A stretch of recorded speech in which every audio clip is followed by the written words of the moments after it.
The main difference that I think a not-for-profit board has compared with a private sector board is the motivation. And in private sector boards, really it's about, that business making money in a nutshell, I think. It's a profit-making organisation. Whereas a not-for-profit, it's about improving the outcomes of people or the environment. The motivations are really different. That's not to say that the values are different. I mean, I think even in the private sector, you get people who are motivated to bring about really positive social outcomes. But at the end of the day, it's about shareholders wanting a return on their investment. I think the main challenge with working with volunteers is that they're volunteers. You're not paying them to work, and therefore you're really relying on their goodwill and their time, which is valuable. They are choosing to volunteer for your not-for-profit versus spending time with their family and their friends. Also, I think a lot of volunteers might not necessarily have the professional skills that you're needing around the board table, the governance skills, in order for them to do a really effective job as a governor. You're often needing to work with volunteers to upskill them to gain those skills.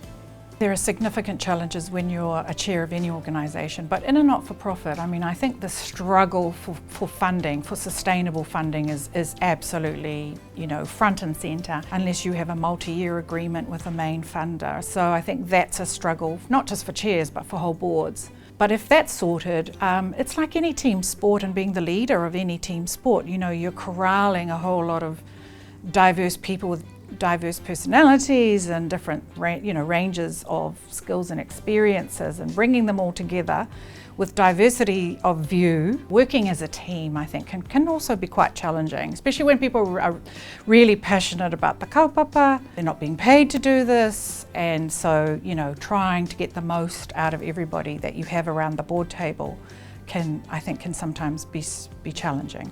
I think the number one benefit and joy of chairing a not-for-profit is that you're doing good. You're doing good for society or the environment. You're making a difference, and you're monitoring the performance. You can see how it's making an impact, how it's really helping people improve their lives. I think that's the core main benefit. Mentoring can really help a new chair in the not-for-profit environment, I think, in two ways.